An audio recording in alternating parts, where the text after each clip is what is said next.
At the dawn of this year, we meticulously dissected Neymar's increasingly precarious predicament at Al-Hilal. Due to a chaotic, toxic blend of recurring injuries, off-pitch drama, and general lack of competitive contribution, his stratospheric, high-profile move to the Saudi Pro League could be statistically, factually, and tragically marked as arguably the worst transfer in modern football history. The only reason this label hasn't stuck universally is the financial power of the Saudi Pro League. Their landscape is so colossal that the massive expenditure on Neymar feels almost inconsequential. They may have burned time and wasted an astronomical sum of money, but they successfully captured the world's attention, which ultimately was their prime directive. Following his brief yet costly stint in the Middle East, Neymar seemed to vanish from the global spotlight before making a highly emotional and sensational return to his boyhood club, Santos. On paper, this felt like the perfect redemption arc, heading back to the familiar grounds of Brazil to tear defenses apart and make opponents look foolish, just like the young prodigy we once knew. I, like many fans, was genuinely thrilled by this narrative. The question, however, remains: is he delivering that perfect script? A nightmare on home turf. The reality on the pitch has been anything but a fairy tale return. In mid-August, Neymar and Santos endured one of the most humiliating and historically devastating defeats in the club's existence, and for Neymar himself, the worst scoreline of his entire career, a crushing 6-0 loss at home to Vasco da Gama. This catastrophic result did more than just distress the entire fan base. It immediately cost the team manager his job. Logically, one would assume that the presence of a global superstar like Neymar would guarantee Santos stability, if not a challenge for the top positions. Yet, if you check the table right now, they are precariously perched just 1 point above the relegation zone. Neymar has been a fixture since January, effectively spanning the entire season, and the team is undoubtedly failing to click. We must acknowledge the march of time. He's 33 years old. His signature electrifying pace, rocket-like acceleration, and inescapable agility are simply not what they once were. When we compare this to a figure like Lionel Messi, we see a stark difference. Messi, while aging, maintained his elite status through supreme footballing intelligence, passing range, and positional movement. Neymar, to our collective regret, has not yet demonstrated the same adapted genius or consistent decision-making.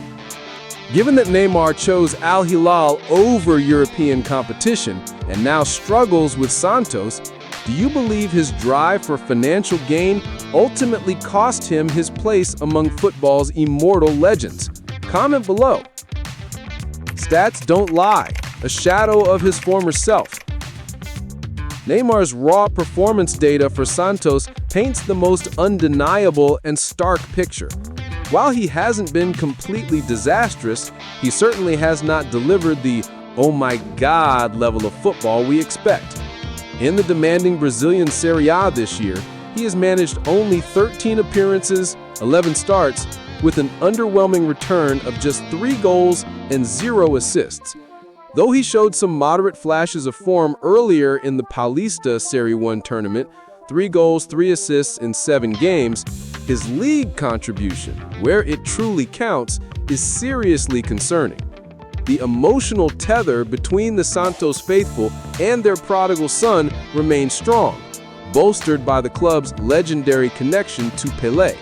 But emotion doesn't win points, and the painful 6-0 defeat was the brutal breaking point. Neymar himself publicly voiced his shame, admitting he was totally disappointed and had never experienced this level of fan fury. We must also contextualize that Santos were only recently promoted from Serie B last November, so a tough season was anticipated.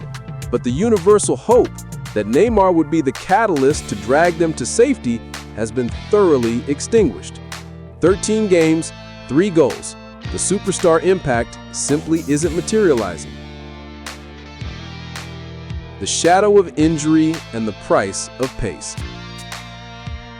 We cannot discuss this decline without emphasizing the crippling severity of his injury history. In October 2023, while on international duty for Brazil, he suffered a devastating rupture of his ACL and meniscus. For a player whose entire identity is built upon explosive changes of direction, ankle-breaking turns, and rapid acceleration, this is the ultimate career-defining injury. On the pitch, you can almost palpably feel the hesitation in every move, a necessary subconscious fear of pushing his body too hard, turning too fast, and triggering that familiar agonizing pain again. The great what if? A talent unfulfilled? A career derailed by choice? For any devoted football fan, watching Neymar's career trajectory since his departure from Barcelona has been nothing short of deeply frustrating. At his mesmerizing peak, he was unequivocally one of the greatest footballers of the modern era and undeniably the most purely entertaining to watch. In an alternate, parallel universe of pure talent, we should be discussing Neymar in the same conversation as Messi and Ronaldo. Yet, he never even came close to realizing his terrifying, breathtaking potential. While injuries are a major factor, the persistent questions around his personal mentality and attitude cannot be ignored. Did he possess the same relentless, self-sacrificing dedication to his craft as the other true legends? I'm inclined to say no. The move to Paris Saint-Germain, driven heavily by money and the desire to escape a shadow, and the subsequent years now feel like the first irreversible step in a tragic fall from grace. Though he had moments of Champions League brilliance there, his time in Paris ultimately contributed little to his global football legacy.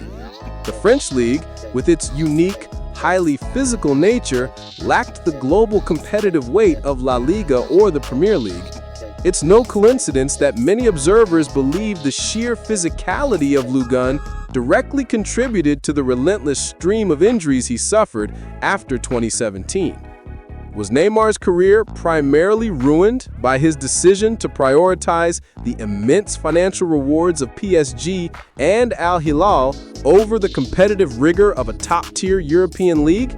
Share your opinion. Was it money or bad luck?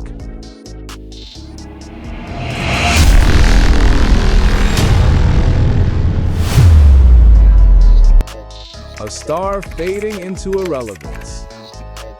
Frankly, the transfer to Al-Hilal was the true, undeniable beginning of the end. It was the moment the competitive chapter closed. Can any fan truthfully name a single significant, world-altering contribution Neymar has made on the pitch since the 2022 World Cup in Qatar? The harsh reality is that a player who should be dictating world football essentially retired at 30. It's a profound, lamentable disaster for the beautiful game. I can appreciate the human side of his return to Santos, the emotional bond, and a chance to reconnect with his roots. But for a player of his emotional sensitivity, the possibility of being the star player of a relegated Santos would be a gut-wrenching, truly devastating final note. His current struggles are now being documented in real time. He recently made a public plea stating his refusal to play on artificial pitches, confirming that the surfaces are simply too painful for his injury-ravaged body.